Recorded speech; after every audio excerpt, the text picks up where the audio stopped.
નમસ્કાર, સંકલ્પ Capitals ટ્રેડર્સની Gujarati YouTube ચેનલમાં આપ સૌનું સ્વાગત છે। ગયા વિડીયોની અંદર આપણે શેર બજારના ખૂબ મહત્વના શબ્દોમાં કંઈક 10 જેવા શબ્દો જોયેલા, જેની અંદર તેજડિયા મંદડિયા કોને કહેવાય, નિફ્ટી કોને કહેવાય, શેર કોને કહેવાય, આવા બધા અલગ અલગ ટર્મ્સ વિશે વાત કરેલી। આજના બીજા વિડીયોમાં આપણે અમુક અગત્યના બીજા શબ્દો છે કે જેના વિશે તમને માહિતી હોવી જોઈએ શેર બજારની અંદર તમારે કામ કરવું હોય તો એવા અમુક શબ્દોની ફરી પાછી આજના વિડીયોમાં વાત કરીશું। લખ્યું છે અહીંયા ઇન્ટ્રાડે અને ડિલિવરી ટ્રેડિંગના ટાઈપ છે। ઇન્ટ્રાડે ટ્રેડિંગ, ડિલિવરી ટ્રેડિંગ એટલે શું થાય? ઇન્ટ્રાડે ટ્રેડિંગ એટલે શું? તો કે એક જ દિવસની અંદર સેમ ડે બાઇંગ સેલિંગ બંને થઈ જાય, ખરીદીને વેચી નાખી, તો એને કહેવાય ઇન્ટ્રાડે ટ્રેડિંગ। એટલે કે 9:15 થી લઈને 3:30 સુધીમાં બાઇંગ અને સેલિંગ બંને થઈ જાય એક જ દિવસની અંદર, તો એને ઇન્ટ્રાડે ટ્રેડિંગ કહેવામાં આવશે। ડિલિવરી ટ્રેડિંગ એટલે શું? આજે તમે સ્ટોક ખરીદી લીધા, પછી તમારી મરજી થાય ત્યારે તમે એને વેચી રહ્યા છો, અમુક સમય પછી, અમુક દિવસો પછી, અમુક મહિનાઓ પછી, અમુક વર્ષો પછી, અથવા તો બીજા કોઈ દિવસે, અનધર ડે, આજના દિવસે નથી કરી રહ્યા, તો એને કહેવામાં આવશે ડિલિવરી ટ્રેડિંગ। ઘણા લોકો ઇન્ટ્રાડે ટ્રેડિંગ કરતા હોય છે, ઘણા લોકો ડિલિવરી ટ્રેડિંગ કરતા હોય છે। બધાની પોતપોતાની સ્ટ્રેટેજી અને ચોઇસ પ્રમાણે ટ્રેડિંગ કરવામાં આવતું હોય છે। એ પછી લખ્યું છે રોકડતા અથવા તરલતા, ઇંગ્લિશમાં કહીએ તો લિક્વિડિટી। What is liquidity? તરલતા એટલે શું? લિક્વિડિટી એટલે શું? તો કે એવા સ્ટોક્સ કે જે ઇઝીલી બાઇંગ અને સેલિંગ થતા હોય, કે જેનું ખરીદ વેચાણ જે છે રેગ્યુલર અને મોટા વોલ્યુમમાં થતું હોય, એની લિક્વિડિટી વધારે છે એવું કહેવાય।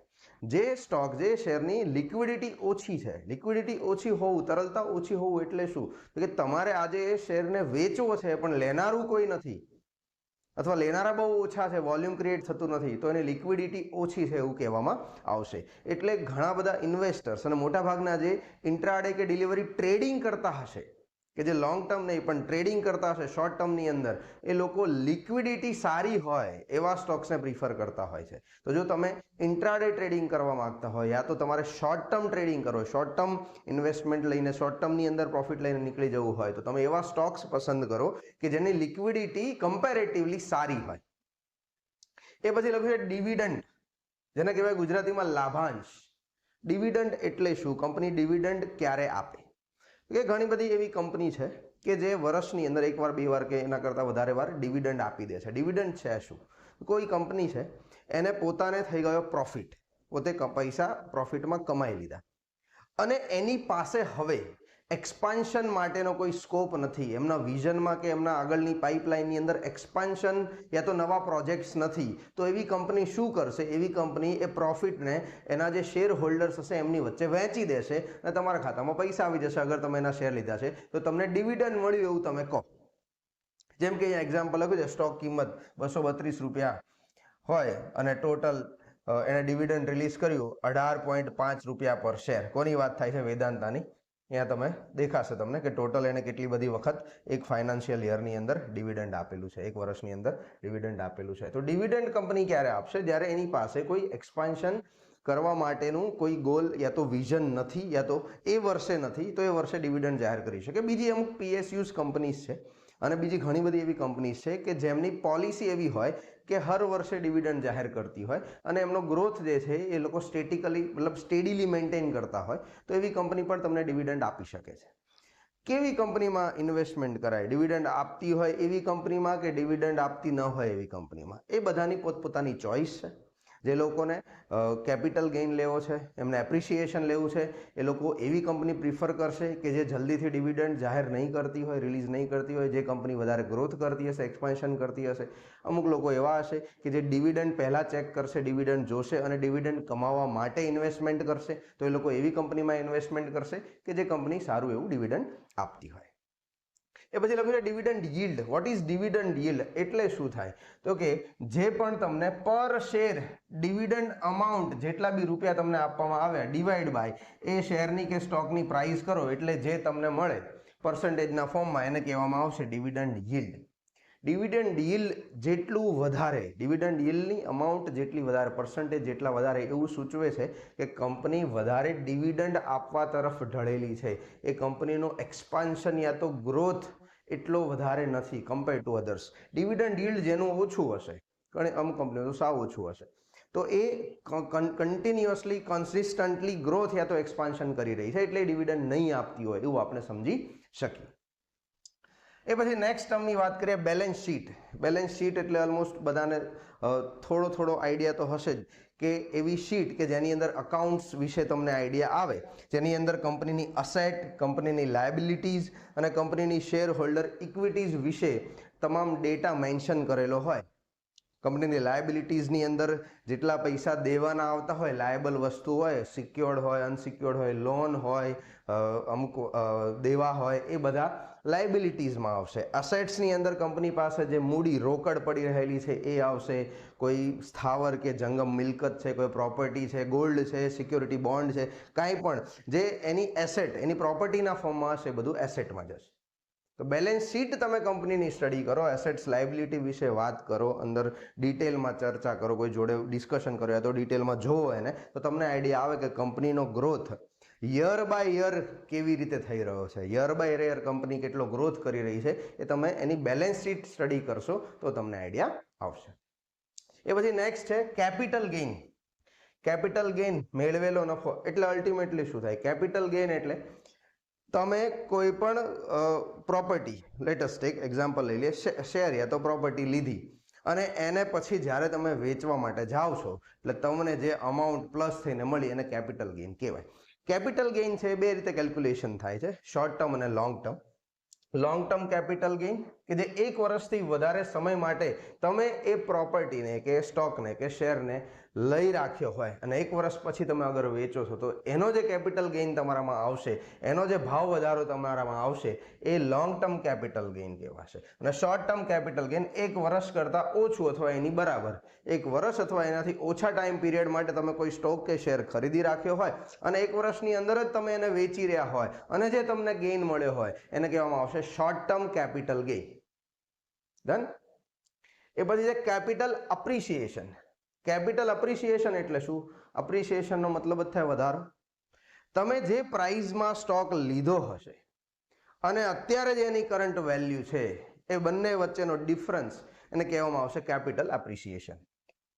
લેટેસ્ટ ટેક, તમે કોઈ એક સ્ટોક 100 રૂપિયાના ભાવે લીધો, હાલમાં એની વેલ્યુ 1000 રૂપિયા છે, તો અલ્ટિમેટલી તમારું કેપિટલ એપ્રિસિએશન 900 રૂપિયા થયું.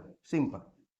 અને તમે પર શેર પર સ્ટોક બી કેલ્ક્યુલેટ કરી શકો અને total investment value, purchase value પર બી ગણી શકો કે તમને કેટલું એપ્રિસિએશન મળ્યું છે. સેકન્ડ ટર્મ છે કેપિટલ ડેપ્રિસિએશન. કેપિટલ ડેપ્રિસિએશન એટલે સેમ એપ્રિસિએશન જેવી જ વાત થઈ, જેટલો તમારા ભાવમાં ઘટાડો થયો હશે, તમને જેટલો લોસ આવ્યો હશે, નુકસાન થયું હશે, અને ડેપ્રિસિએશન કીધું કેમ કે નુકસાન છે, એપ્રિસિએશન વધારો છે. જેમ કે તમે કોઈ ગાડી લીધી, કાર લીધી, કારની કિંમત જે હશે હર વર્ષે ઘટતી જશે, એટલે અલ્ટિમેટલી એ ડેપ્રિસિએશન વાળી પ્રોપર્ટી અથવા અસેટ કહેવાય. એમાં હર વર્ષે એના ભાવમાં ઘટાડો આવશે. એવી રીતે કોઈ સ્ટોક તમે લઈ લીધો હોય પણ હર વખતે અથવા હર વર્ષે અમુક સમય સુધી, 2 મહિના, 3 મહિના, 6 મહિના સુધી તમે એને વોચ કરો ને હર અઠવાડિયે, હર મહિનાની કિંમત ઘટતી જતી હોય તો અલ્ટિમેટલી તમને ડેપ્રિસિએશન થશે. તો કેપિટલ એપ્રિસિએશન, ડેપ્રિસિએશન અલ્ટિમેટલી નફાખોટ જેવી જ વસ્તુ થઈ ગઈ, સિમ્પલ લેંગ્વેજમાં સમજીએ તો. એ પછી લખ્યું છે IPO, initial public offering. IPO અહીંયા આખું નહીં સમજાવી શકાય. આઈપીઓ એટલે શું થાય થોડો આઈડિયા લઈ લઈએ અને આઈપીઓ ઉપર એક ડિટેલમાં વિડીયો કરીશું, જેની અંદર આઈપીઓ એટલે શું, કેમ બહાર પાડવામાં આવે, રીઝન શું હોય, કયા સ્ટેજમાં જઈને બહાર પાડી શકાય, કેવી રીતે સબસ્ક્રાઇબ થાય, દરેક ચર્ચા આઈપીઓને લગતી આપણે વિડીયોમાં કરીશું. અત્યારે સમજવા માટે સમજીએ આઈપીઓ એટલે શું. તો જે કંપની પ્રાઇવેટ છે, જે કંપની પ્રાઇવેટ લિમિટેડ કે પ્રાઇવેટ છે, જેને હજી પબ્લિક લિસ્ટિંગમાં મૂકવામાં નથી આવેલી અને પબ્લિક લિસ્ટિંગમાં મૂકવાનો રસ્તો એટલે આઈપીઓ, ઇનિશિયલ પબ્લિક ઓફરિંગ. તમારે કોઈ કંપનીને શેર બજારમાં મૂકવી હોય, એના સ્ટોક તમારે આપવા હોય, વેચવા હોય, તો એની જે પ્રોસેસ છે એને કહેવામાં આવશે આઈપીઓ. આઈપીઓ કોઈ પણ કંપની ક્યારે રિલીઝ કરે, ક્યારે જાહેર કરે? એક, જ્યારે એને કેપિટલની જરૂર પડી હોય, પૈસાની જરૂર પડી હોય, એ પછી નવા પ્રોજેક્ટ માટે પણ હોઈ શકે યા તો એક્સપાન્શન માટે પણ હોઈ શકે. જ્યારે પણ કોઈ કંપનીને એવું લાગે કે હવે આપણી પાસે લિક્વિડિટી રહી નથી યા તો હવે નેક્સ્ટ પ્રોજેક્ટ, ન્યૂ પ્રોજેક્ટ યા તો એક્સપાન્શન કરવા માટે વધારે પૈસાની જરૂર છે અને એ સ્ટેજ પર પહોંચી ગઈ હોય અને બધા જ ક્રાઇટેરિયા લિમિટેડ કે પબ્લિક કંપનીના ફૂલફિલ થતા હોય, ત્યારે આઈપીઓ રિલીઝ કરી શકે. આઈપીઓ તમે સબસ્ક્રાઇબ કરી શકો શકો. આઈપીઓ રિલીઝ કરવાના પણ અલગ અલગ રસ્તાઓ છે. એ બધા જ વિશે આપણે ડિટેલમાં વિડીયોમાં બનાવીશું ને એ વિડીયોની અંદર આઈપીઓ વિશેની તમામ બાબતો ડિટેલમાં સમજીશું. એ પછી નેક્સ્ટ ટર્મ લખ્યો છે અહીંયા બોનસ શેર. બોનસ શેર એટલે શું? હવે બોનસ કંપની આપે ક્યારે એ પહેલા સમજી લઈએ કે જ્યારે કંપની પાસે પ્રોફિટ છે પણ કંપની પાસે લિક્વિડિટી નથી. એટલે કંપનીને ડિવિડન્ડ ઇસ્યુ કરવા માટે કે ડિવિડન્ડ જાહેર કરવા માટે પૈસા નથી, ડિવિડન્ડ તમને આપવા માટેના પૈસા નથી, લિક્વિડિટી નથી અને કંપનીને પ્રોફિટ છે એને જસ્ટિફાઈ કરવો છે, તો એ વખતે કંપની શું કરશે? એ કંપની તમને બોનસ શેર આપશે. તમારી પાસેથી પૈસા લીધા વગર તમને એક્સ્ટ્રા શેર આપી દેશે. એટલે એની લિક્વિડિટી એમની પાસે રહેશે, એના અગેન્સ્ટ તમને એણે બીજા શેર આપી દીધા અને બોનસ આપ્યું કહેવાય. ખાલી આટલું નથી, ઘણું બધું છે બોનસની અંદર સમજવા જેવું. કંપની ક્યારે બોનસ આપે, કેવી રીતે આપી શકે, કઈ કઈ કંપનીઓએ આપેલું છે, બોનસ આપે ત્યારે તમને શું બેનિફિટ થાય, આ બધા વિશે પણ ડિટેલમાં એક વિડીયો આપણે કરીશું જેમાં બોનસ શેર વિશેની તમામ માહિતી લઈ લેવામાં આવશે. એ પછી નેક્સ્ટ અહીંયા લખે છે સ્ટોક સ્પ્લિટ. સ્ટોક સ્પ્લિટ એટલે શું? સ્પ્લિટ એટલે સિમ્પલ વાત કરીએ તો ટુકડા કરવા. તમારી પાસેથી વધારે પૈસા લીધા વગર તમારા એક શેરના 2, 3, 4 કરી આપે, એને કર્યું કહેવાય સ્ટોક સ્પ્લિટ. તમારી ઇન્વેસ્ટમેન્ટ વેલ્યુમાં કોઈ ફરક નહીં પડે. તમે 100 રૂપિયાના 10 શેર લીધેલા પડ્યા છે તો 100 રૂપિયા જ એનો ભાવ રહેશે, એની કિંમત 100 રૂપિયા રહેશે, પણ તમારા નંબર ઓફ શેર જે 10 હતા ને એ 20 થઈ જાય ફોર એક્ઝામ્પલ.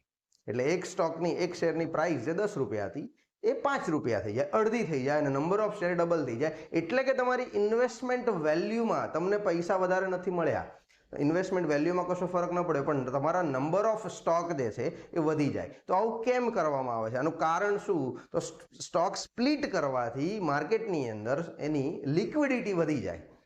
અમુક સ્ટોકને લઈ લો કે જેની લાખ રૂપિયા પ્રાઇસ છે. હવે 1 લાખ રૂપિયા પ્રાઇસ હોય એક સ્ટોક હોય, 1 લાખ રૂપિયાની પ્રાઇસનો સ્ટોક બધા માણસો નહીં ખરીદી શકે.